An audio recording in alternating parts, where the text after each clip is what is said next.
Cool. We are live. Yep. Looks like. Let's stick that over there. Why not? Okay, very nice. So, we'll just check that we actually are live, and that it's not a lie. Fingers crossed.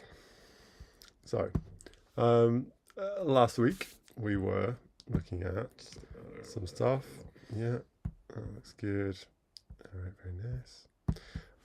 The channel I was going to recommend was called Stylus Rumble for animation stuff, right? Really good animation explanations, traditional toon drawing stuff. This playlist, just great. So much cool stuff in there. When we left off last week, we didn't have this. So basically, the only thing that I have done that is different from what we had before is I have added a hemispherical gradient effect here, right? So our gradient that we had before, if I just get rid of the one that is there now, and we just stick this guy in and just restart that and pause it. Right, okay, so if I increase the playback time, you can see this guy coming in. I've massively reduced the opacity of the material. Well, I've increased the clipping, okay? So if we look at the material we made, that was the gradient, this guy over here. Gradient block material. The threshold is at 0.25. If I reduce that, you can see this is what we had before, right? So this is coming straight out of a sprite where we kind of decided it might be fun to, guys, right over here, have this kind of effect going on, where we've got a kind of misty swirl with low opacity. That's fun, but the opacity is too high. The nature of the effect, the kind of pixely nature of the thing, it looks kind of fun, but it was a little bit of a kind of rough sketch of what we might use. And if we look at the reference image, for those of you who are new here, we are working on a block effect from the game Ni No Kuni 2, which basically this is the screenshot from the tutorial of how to block. I need to capture footage of it actually happening because that would be very useful as a reference. I can't find a decent video of that, so if anyone has one, please let me know. I might have to just do it on my phone on the computer, or like clip it or whatever. Fine, on PlayStation. But you can see here this gradient element of the effect. If we just have a look over here, ignore the checkerboard. That is a painting. Let's just get that up. Blocking. Visual effect. Okay, so this was from our, actually literally just lifted straight out of our sketch. We were sketching out the basic elements of this effect. The part that I have lifted from this is literally just the gradient ring here. This is great. This is actually just all I needed in order to create a material that would give us this effect. Now, it's flat in here. I think it's more interesting if it isn't flat. I think it's cool to mix 2D and 3D stuff. So what I was thinking was I could potentially keep this guy because it's not that bad, right? It's not the worst thing ever. It's just I prefer that it's like a little bit of glowy part. We're not getting a smoother gradient between the parts that are glowing, parts that aren't, parts that are high opacity and low opacity. It's just bits, right? But it looks cool, right? These little bits, they add something to the effect. But what I really want is a really smooth, glowing shield, right, in front of us. Issues that arose when trying to do this. Getting the material to map neatly, right? Getting the UVs set up correctly. So this is something that is really important in visual effects and something that I'm just battling in Blender and Unity and just trying to figure out how to make different things do what I want them to. Feels like a constant battle. But we have, the reason I had this checkerboard material is so that I could check how the UVs actually mapped onto my material. So I can show those things now. So let's just find ourselves a little bit of blank space just real quick. So let's just chuck in a couple of things, right? So this is a sphere from inside Blender, just normal UV sphere, okay? Let's create another one. So let's just name these things so we can actually talk about them a little bit more clearly. This is a Blender UV sphere. That's not a U. UV. Okay, cool. So we have a Blender UV sphere. We have let's just create a 3D object sphere, and we can call this one Unity. Let's just make it bigger. Yep, okay, cool. So that's the Unity one. So let's move on. Nice. Yeah. Cool. Okay, good. Very nice. That's a little bit big. Cool. And then we can apply materials. We created a material that has this on it. Okay, so just did right click, create material, and I set the material to be specular instead of metallic, transparent instead of opaque. Make sure alpha clipping's turned on, and I also set it to render the back face instead of the front or both. That is so that we can apply this to the inside of a hemispherical object. And the reason that I did this is because applying this material to the standard Blender object or Unity object gives us some really funky results. Okay, so this one kind of doesn't even really look that bad right now. I feel like maybe I corrected the UV mapping on this one, so maybe that's a bad example. This is the Unity one. You can see that the way that it's mapping onto the UVs, which are the texture coordinates, if you're not aware of what UVs are, they are texture coordinates, right? So when you create an object, it has dimensions for its vertices in 3D space that are in X, Y, Z, and W for, I guess, color, alpha. And when we map textures to an object, we're using UV as the X and Y for where those textures sit on the object, and that is what happens in here in Blender when we go into our UV editing tab.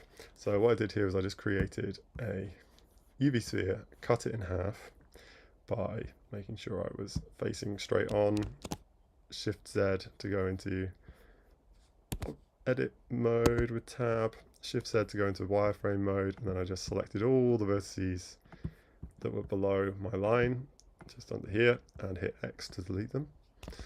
Then I ended up with just a hemisphere, which is all I need. And then I went into a kind of top-down view over here, and I selected all the things I was interested in, and I hit U, and said project from view bounds. So what that means is that it's going to project onto the left hand side, which is going to be my UV texture, right? If my texture that I'm applying to the object fills that square on the left, this is how it's going to map onto the UVs, how it's going to map onto the onto the object, right?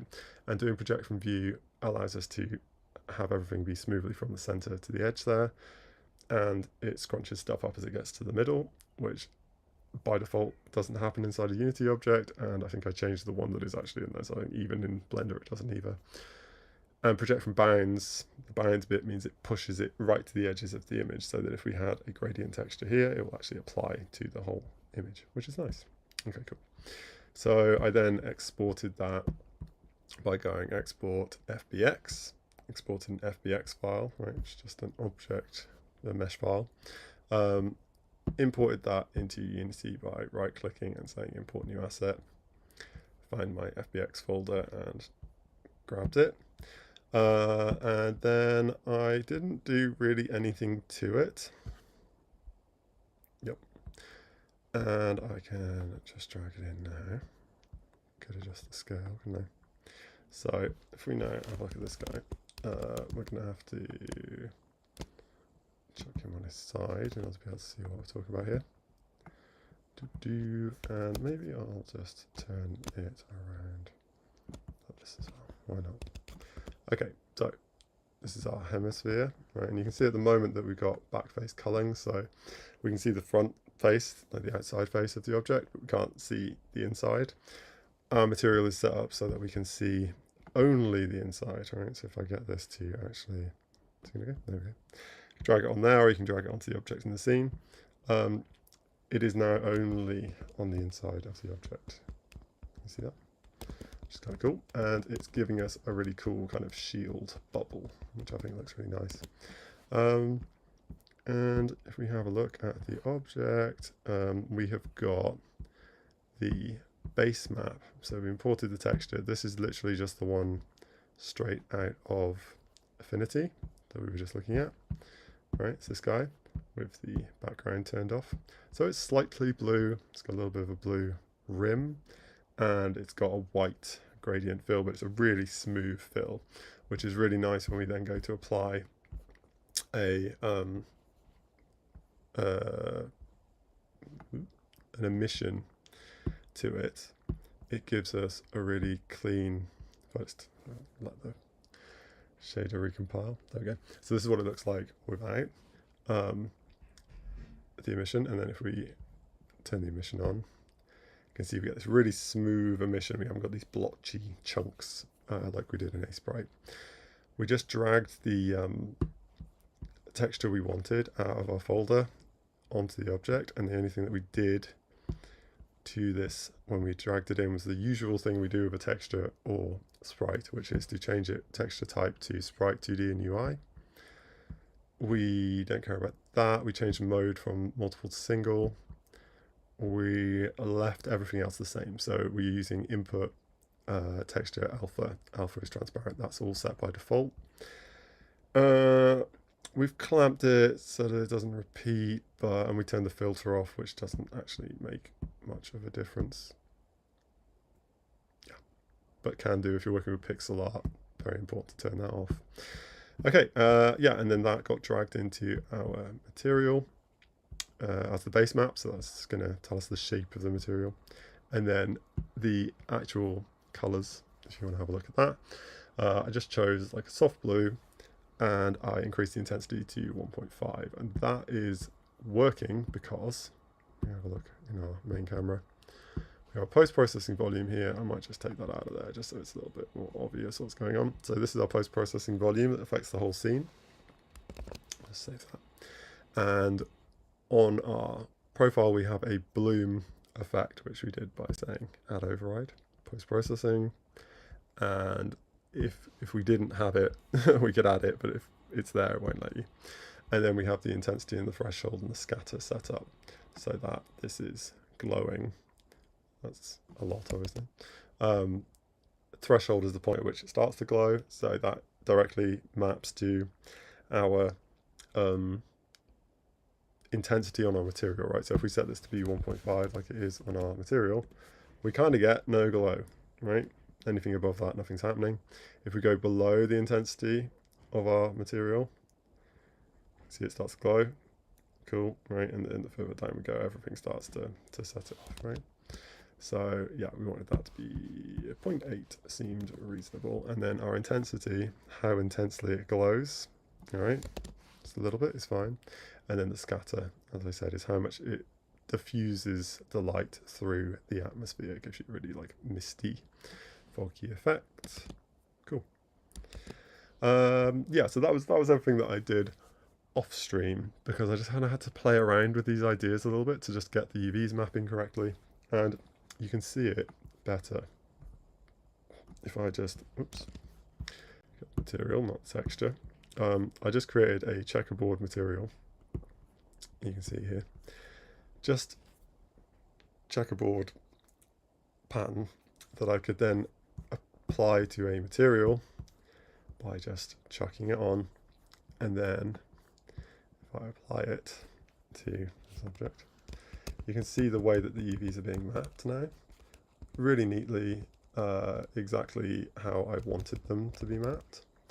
That's the hemisphere that I made. This is what happens in Unity. What is that? Weird stuff. Looks a bit odd. Fine for most uses, but in this specific instance, not great. This is the one that I got out of Blender, right? Kind of also a lot better now. just projecting the UV from bounds gave us this kind of effect. But yeah, still some issues there. If I do chuck this guy on and I get the view perfectly aligned, I could potentially use it that way, right? If it's that way. This is with the back face culling. But I think it's better just having a hemisphere. Don't have to worry about any of that. This is perfect. That's what we needed, right? So I'll just turn those off for a second. And go back over here. So what I've done is I've just got it set up so I think it's kind of nice. It's attached to my parent object, right? It is a child of this. So that means that if we spawn in a version of it by getting hit, right, by this guy, then we would end up with it existing in the right orientation, which is kind of cool. So if you remember from last time, if I just turn all these guys on real quick. So we've got some adjustments to be doing. Save that. I'm just going to apply overrides here because, as you can see, I've added a hemisphere here that has not been applied to the prefab. So when I spawn the prefab, which is happening here in my sword script, okay, we create a script that interacts with the sword that's being swung at us by the enemy. And when the hitbox on the enemy sword collider, contacts our hitbox, it will, might as well get that up, have a look at it. Kind of a simple script, right? All we're doing is creating a spawn position for our effect in our start function, and then on trigger enter, important things to remember about that. I'll just cover that quickly. On trigger enter will only work if both objects have a collider, right? The one that is calling on trigger enter needs to be set to trigger. I don't know if the one that is doing the colliding needs to be. Let's find out. No, it doesn't. But I kind of feel like it might go weird if we... No, seems fine. Okay, cool. But the one that is running the script has to be set to trigger, and one of the objects, at least one, has to have a rigid body on it. If you turn off gravity, it won't just fall. Okay, it's like this. It's just gonna... No, not falling. Fine, not using gravity. But I think turning that off is a good idea, just in case. So yeah, when we hit this now, we're going to be spawning this prefab. Okay, so my prefabs folder, I've just dragged my blocking effect in while it was turned on. Drag that in, that creates a prefab out of it, which is why this guy is blue. And then in my samurai sword script, I have a hole for it, which is just game object blocking VFX prefab. I call it prefab because it is a prefab. And then we might want to, in this case we are, store it as an instance, right? So when we instantiate this, we can also do checking, by the way. So at the moment, this will just interact with anything that it interacts with, like collides with this collider. We would like to check that we're actually getting hit by a sword before we do our blocking effect. So we would do something like if other.gameObject.tag equals sword, enemy sword, then we will trigger this effect. Useful. For now, we don't mind. And then we're instantiating it here. The instantiate function gives us... Can you tell me what you're made of? I don't know if I like Visual Studio Code. It doesn't do the things I expect it to do. On trigger enter, it's telling me stuff. Why is instantiate being this way? Anyway, the three parameters we have in there are more overrides we can add, but they are the effect, the thing that we want to instantiate, right? Game object we want to instantiate, the position that we're spawning, which we're setting up in the start function there, which is based on our position but just offset slightly on the Z negatively, so it's slightly in front of the sword, and then the rotation of the object. Once we instantiate it, how we want it to be rotated, we're choosing our rotation, right? So this object is rotated to align with the direction of the sword. That's cool. That means that if the sword moves in different orientations, we're going to spawn the effect flat, perpendicular to the sword, which I think looks kind of cool. It's kind of an accidental thing, and then I thought it looked kind of good. Then we're going to destroy the instance that we've created after 2 seconds, right? And that's it. That's all we're doing with that. So that means that we don't end up with hundreds of versions of this clogging up memory, which is a good idea. So now that we've added the hemisphere, if we hit play, you can see that it adds this, and it is oriented, you know, the way that the sword is, right? And if we were to reorient the sword, that's the one. Let's just say that the sword was like way that way. Now it's orienting this way, right? It's kind of fun. So obviously that's quite extreme, but it does look cool. It is, however, making me think, would it be cool if it was rendering both faces? So while that's paused, I'm just going to go in here and just change the render face on the material to both. Does look kind of cool, right? Okay, so if we were for some reason to be blocking this extreme an angle, we'd be able to see both sides of the material, which I think is kind of cool. If we change stuff in play mode, it never applies when you come out of play mode, unless it does. And in the case of materials, it does, right? So this, I've changed the material while in play mode. It's actually remembered it. So that's cool. So if we hit play, it's actually applying. I'm just going to actually undo the rotation of the sword and then reapply the change to the material. Okay. Cool. Okay, so things that I'm not super loving about this currently, just the hemisphere vibe, is the positioning. I'm going to say the positioning is not excellent, right? So for one thing, I think it's too high. So I think, yes, it's because the whole effect is high because the sword is low. So I'm just going to change to global so that I can just move this whole thing up. I think it would be kind of cool if it was higher anyway. And that's actually almost aligned how I would like it now. That's good. So it's gonna spawn in relation to this. I'll change this back to local. It's gonna spawn here, which is cool. So that's fine. So I don't have to worry too much about where it's positioned right now. But if I position it so that it's aligned roughly correctly right now, I can update. We're gonna not worry too much about where it is in space, but I do just want this to be bigger.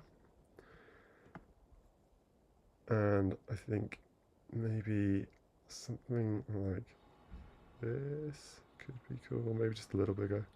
It's going to interact with the floor, which isn't ideal, but I think we can handle that. If the sword's tilted, it should not do that.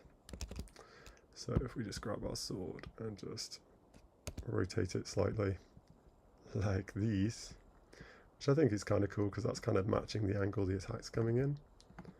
Okay, very nice. Okay, so we're not interacting with the floor. It looks like we're creating this bubble around us, which I think is fun. I totally forgot to get the chat up. That's the thing.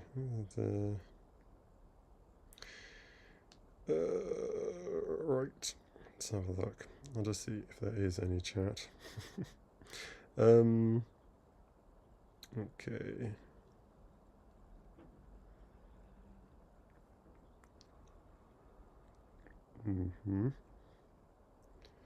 Okay, it says I'm live. Yep, cool. I don't see any chat. Let's put that there just in case. Cool.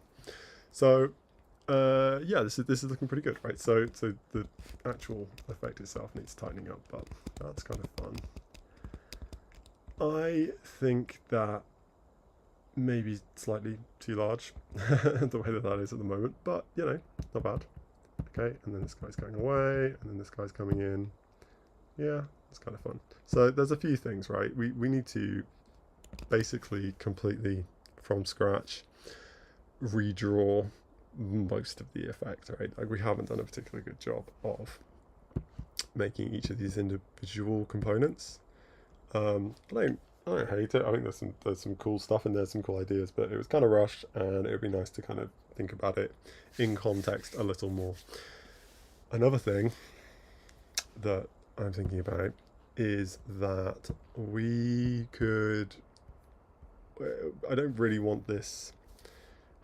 I mean, there's a couple of different ways we could do this, and since we've already done a couple of them, I'm just thinking we could just animate this guy, just as an example of a thing you can do.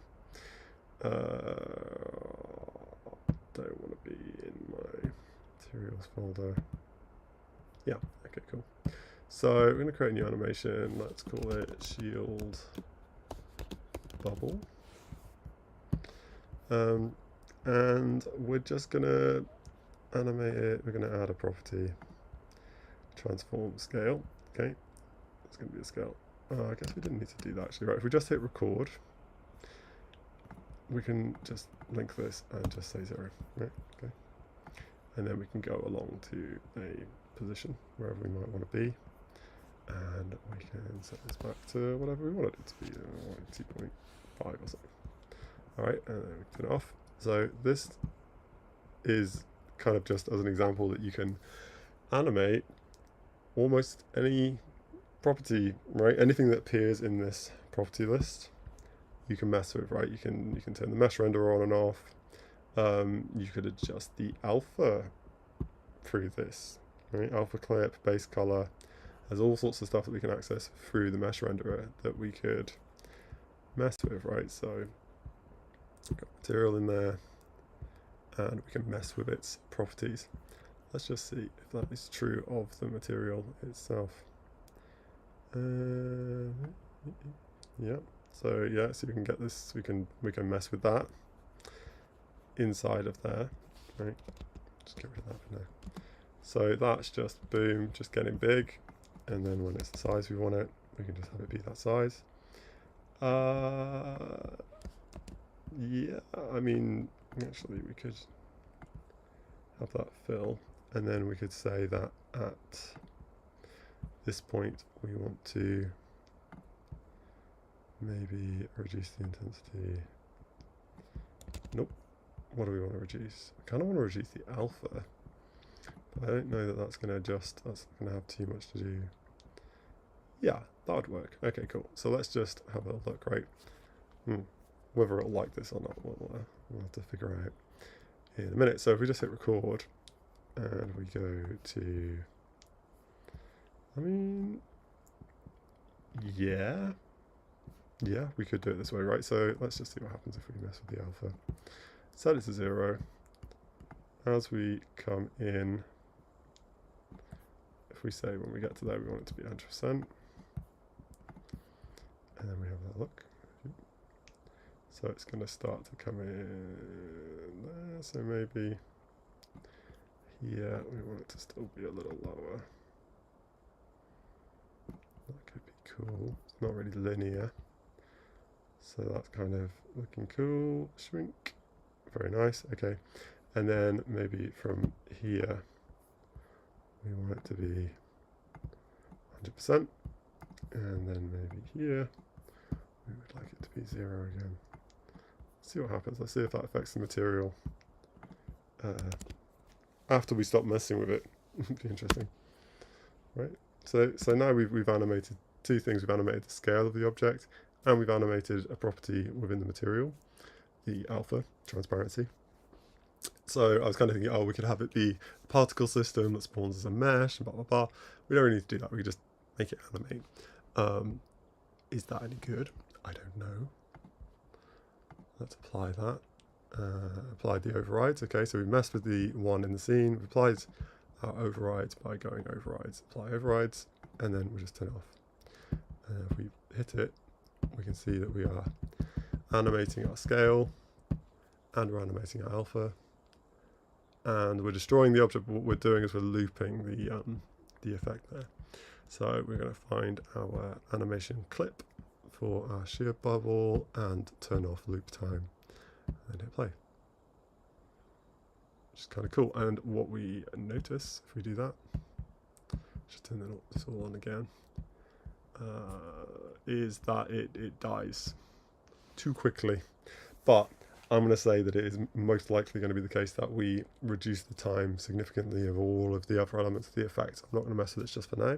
Let's leave it at 1. Right. Okay. Save that. So we haven't covered a huge amount today, but just talking about the importance of your UVs aligning with what you're trying to do so your materials display correctly. Talking about prefabs, right? Dragging objects into a prefabs folder. This is just called prefabs. It doesn't do anything special. It's just where I'm keeping them. Dragging them into your project folders. It's going to turn them into prefabs. All of these guys are irrelevant now. Just get rid of all those.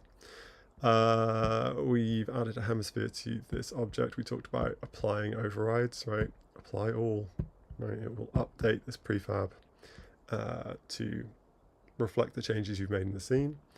Really useful for editing. You can edit prefabs in isolation. You can edit them in context.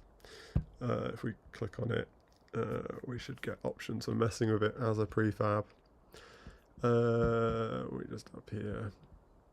I can't remember where they are. So this guy. Yeah, that takes us to a sort of nice view of it. But I find it's really useful to be able to edit it in context, and then we can update the changes. Here, again, overrides, apply overrides. Just remember to turn it off when you're done so that it's not messing with you in scene. If we get this sword to swing in now, you can see as we go through, we're just going to pause and hit play, and that's going to allow us to play the whole scene in context, sword coming in. We can adjust the position the sword hits so that it looks a little bit more realistic. I don't think it looks bad where those sparks are spawning at the moment, but if you look at it from a different angle, right, maybe it would. I think actually it's kind of cool, but yeah, basically spawning right on the edge of the blade pretty much. And it's not interacting. Oh, that's a cool shot. It's not interacting with the blade and looking rubbish. It's not clipping into the blade, right, which is kind of cool.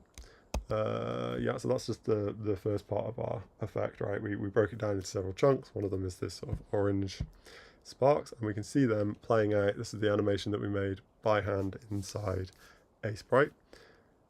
Don't hate it, just need to really maybe start again with it, refine it. We've got this orange ring coming in. You can see our blue ring coming in, so our shield spawning now. I'm going to say the shield is too quick to spawn, but really I would just make everything a little tighter and quicker, just snappier, right? So this is just the orange one going away, and then the blue one coming in. So that blue, I think that's where I need to have the blue bubble spawn out with that. So that's kind of, I think, tightening that blue to be aligned with the appearance of the bubble would be cool, right?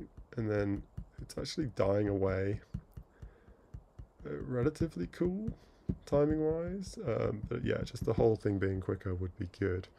It's fun that the spark goes as it collapses, the blue comes in, but we could just make all of that faster, right? So for now what I'm thinking is I'll just refine the effect in place with the current animation, and then go back and refine the animation later and maybe adjust the timings again after the fact. There are a couple of other things I want to do, which includes like 3D bursts of sparks spilling out, orange sparks back at the enemy and having them bounce off, interact with the collision planes.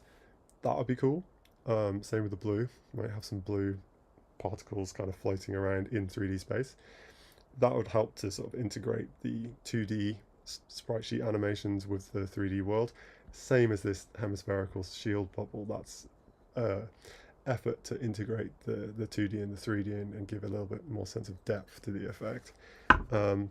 Really what we need to do is just get the punchiness of the effect working, right? So at the moment, the lifetime of this guy, for example, let's just hide everything else and grab this guy, right? You can just see how this guy's working. And if we loop it and restart it, you can see what's going on. It's just a little bit slow, and for me the actual animation itself is just a little bit formulaic and not very well timed.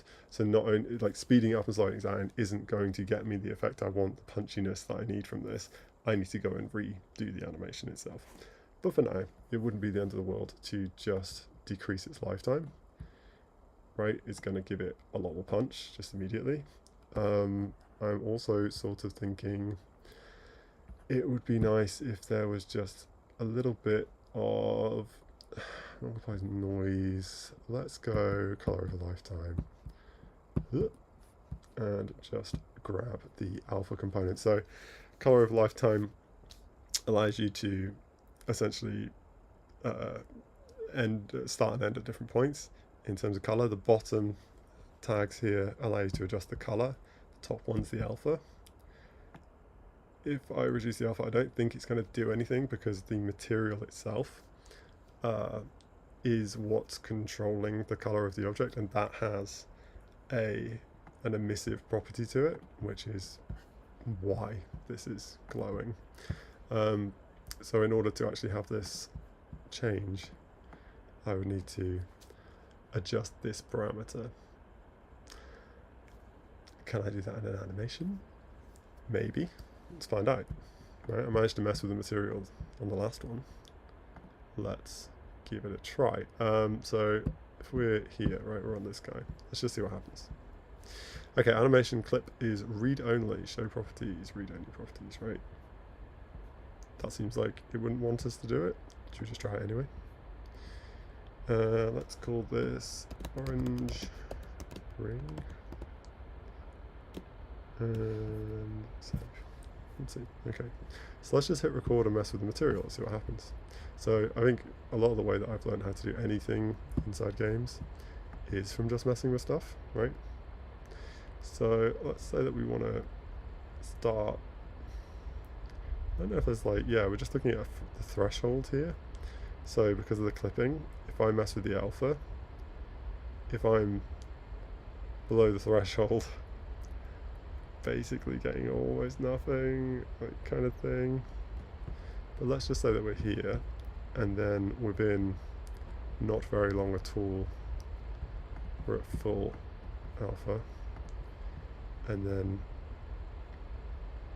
we're looking at, what is it, like half a second, right? So maybe then we go back to our previous, let's just see if this will work.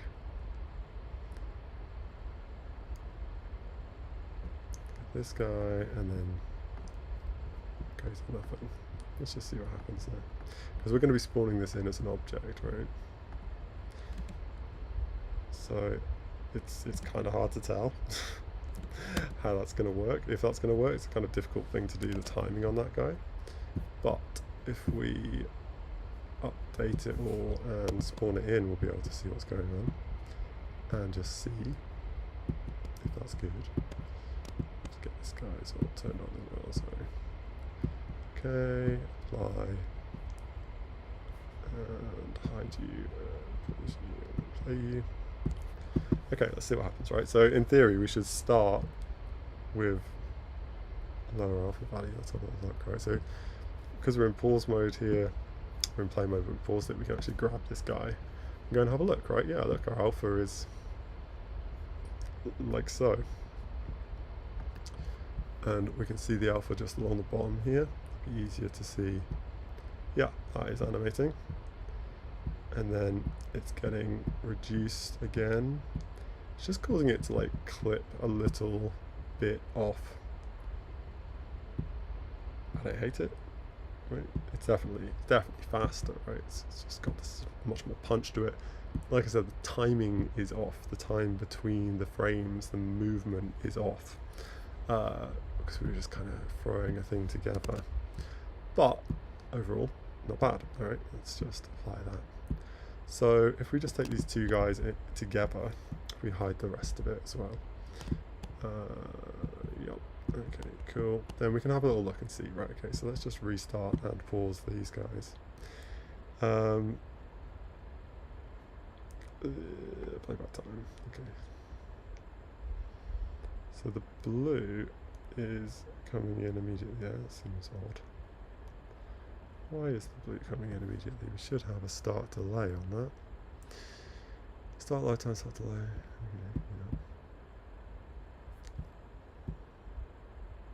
yeah. Yeah, okay. Okay, because the animation is controlling the alpha, we need to manually turn that back on in order for it to work, right? When we spawn it in. So this is an interesting thing, a quirk that we're discovering. So let's just do these guys together, and then we can restart and pause, right? So again, we're getting a bit of a weird sitch here. Where we're getting the blue, we're not getting the orange because of the animation situation. Yeah, even if we turn that to be 100%, it's being weird. Yeah, I mean, that's playing. Alright, and then replace this together. Okay, yeah, I can see that. Okay, cool. So we just need to go back. Yeah, alright, very nice. Okay, cool. So we'll just scrub through the animation so far, just these two, right? So sparks, great, cool. They're going out, coming in. We then have long pause before the blue starts, and then the blue's really slow. Right, so what do we want to do? We want to do two things. We want to reduce the animation delay. Start delay is here. We need to reduce that down to, let's say, 0.1. And let's just see how these guys do. 0. Okay, so we're going here, and as that comes in, still got quite a big delay before this starts, right? So let's reduce that even further. Seems a bit ridiculous, the timing on this guy. Alright. Okay, let's have a look. So, yeah, okay, good. 3, 5, 4. I feel like that's making almost no difference. What am I doing wrong? Start delay. Let's just set that to be 0.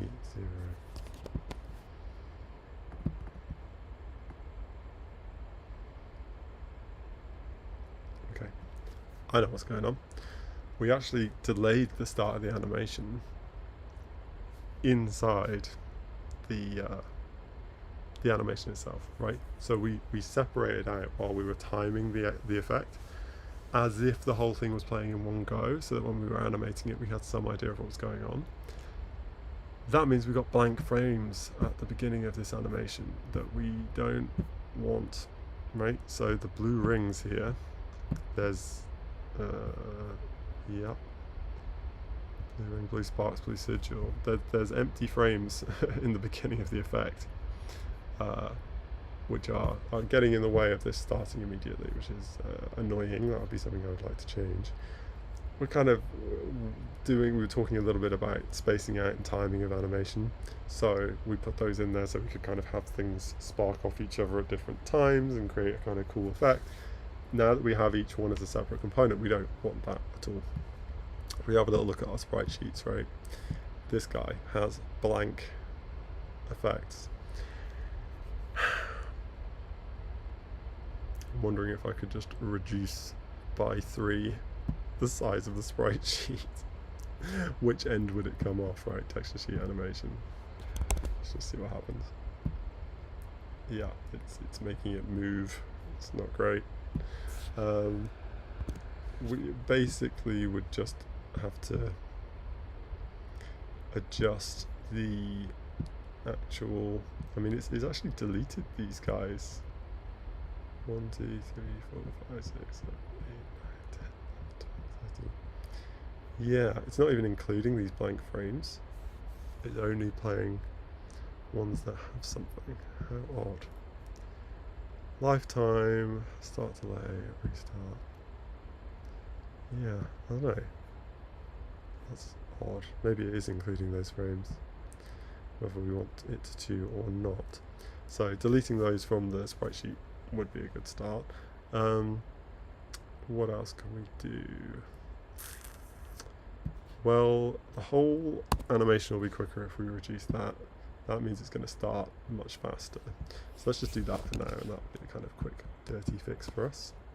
Let's look.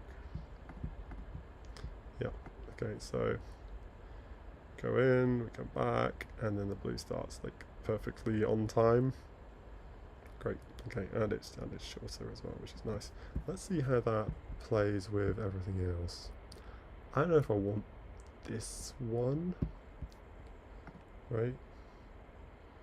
It's kind of cool. It's kind of cool having a little bit of motion in there. Let's just have a look at it real quick. Yeah, okay, let's update our prefab.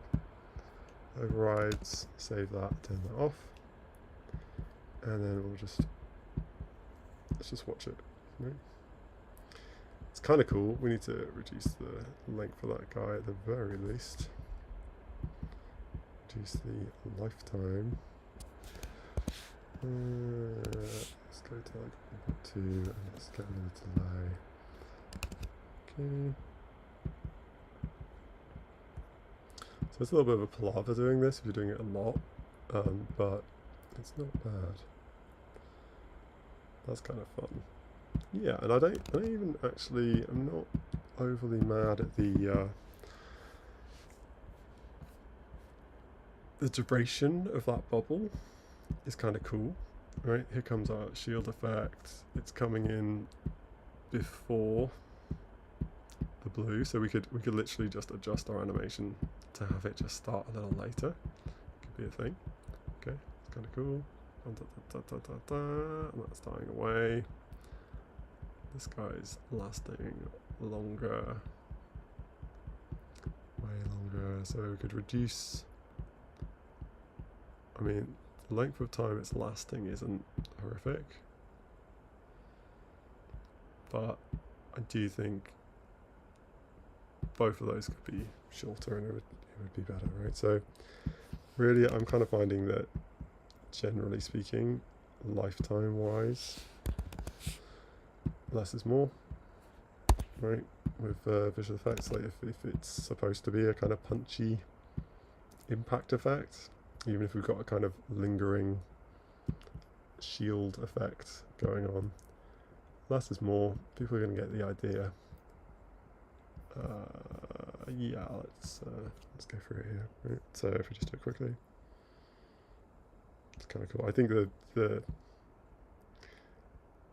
movementiness, I just think is just distracting from it. I just don't like that. There we go. That's the end of the stream. I'm just gonna turn that off entirely just for a second. I think I probably will just get rid of this. This one is supposed to be, its hemisphere is supposed to be replacing that anyway. So let's just go with that for a second and just see how it looks. And then maybe we'll mess with the animation on this and crunch it. I think at least get this guy something like that, and maybe reduce this guy to 1 as well. Alright, yeah, so we will take another look at the actual stuff. I'll adjust the animation, but what I think I'll do is I'll record some footage, even if it's just on my phone, of this block in action in game, so that we can then compare that, because at the moment we don't have a kind of frame by frame of what we're trying to replicate, which is dumb, right? References are good. That is updated. Go to that. So let's just have a little quick look. That does look better already. Okay, swing. Alright, cool. Maybe adjust my camera just a hair. Just we're a bit kind of close to our sword. We're not really getting the full visuals. Cool. Alright, let's have a look. There we go. Yeah, that's fun. Okay, so we're seeing like the kind of separation between the sigil and the bubble. It's already starting to look a bit better, I think. Let's just have this snap through. So, swords collide, we get our orange sparks. Now the bubble is expanding in the same instance as the sigil, and the sigil is expanding to catch up with it as well, kind of accelerating, so they're kind of quite nicely aligned. And then it's fading out, and the sigil is fading as well. I think it could just be ever so slightly quicker, right? The blue. Anytime you think, can this be quicker? Usually, yes, right? Just make everything a little faster. Make this whole thing a little shorter. Save that. Update this guy. So, you know, we're mixing quite a few different techniques here in Unity, and I think what I wanted to explore within this series, it's kind of fun, is that idea that we are combining lots of different disciplines here, right? So my focus is on technical art in games, which is combining visual effects and code and materials and code and gameplay and code, right? Getting it all combined.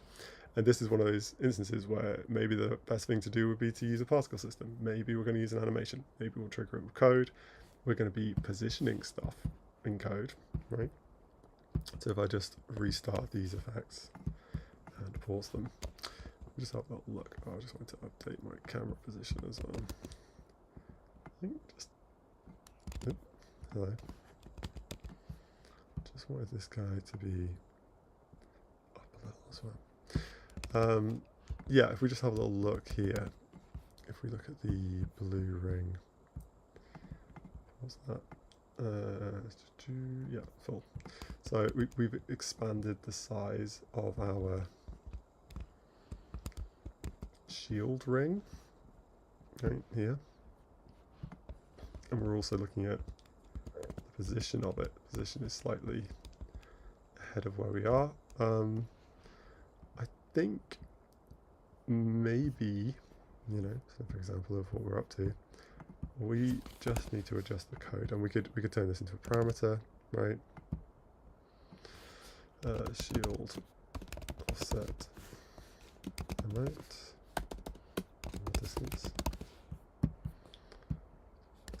We can turn that into let's scrap that. There we go.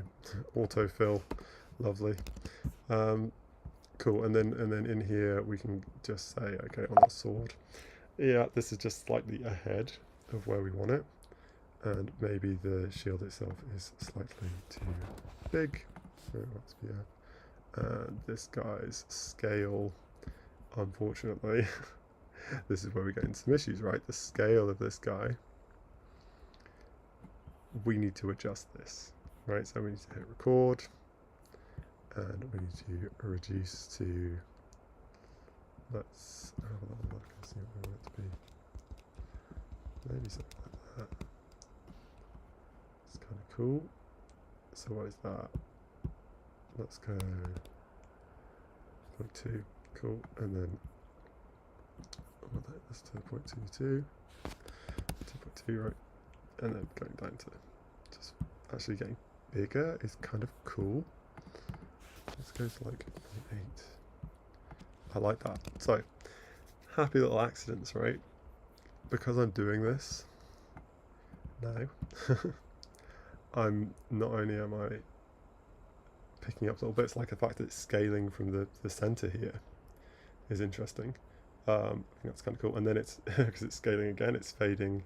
If we increase its scale, it's getting bigger and it's getting further away. So it's like the shield is coming from within us. We're summoning it out in front of us. And then as it dissipates, it's dissipating out in front of us as well. That's kind of cool. And we wouldn't have gotten that effect or that feel. We wouldn't have stumbled across it if we hadn't separated it out and said, hey, let's do that as an animation. Right? kind of cool. So that's cool, that's useful. This is set up. I think the offset distance here, we're like minus 0.6. It's interesting to kind of play with these things. They're slightly different for different positions. Okay, and that's actually, thinking about it, that's the offset from the sword, isn't it? Not that. This is the offset from the rings, so that is something I can do manually. Think about that. Playback time. Yep. Okay, so if we're inside, the effect has a look. It's kind of cool. Get to this full size. Yeah, that looks kind of cool. Alright, so let's leave it there. I'll just update this and just have a check. So we're, we're pulling it together.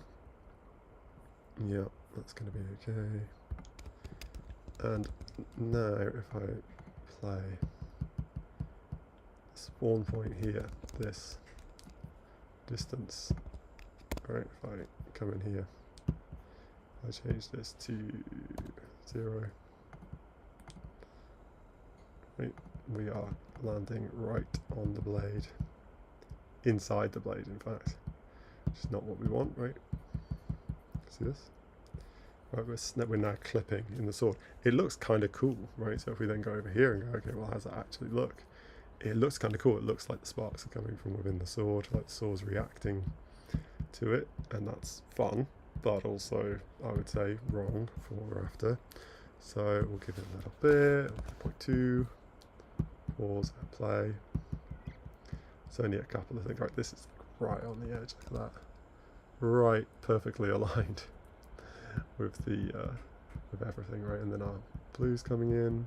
It's all starting to look fun. So there's yeah, there's definitely some elements to this that I think are looking pretty nice. Cool. Okay.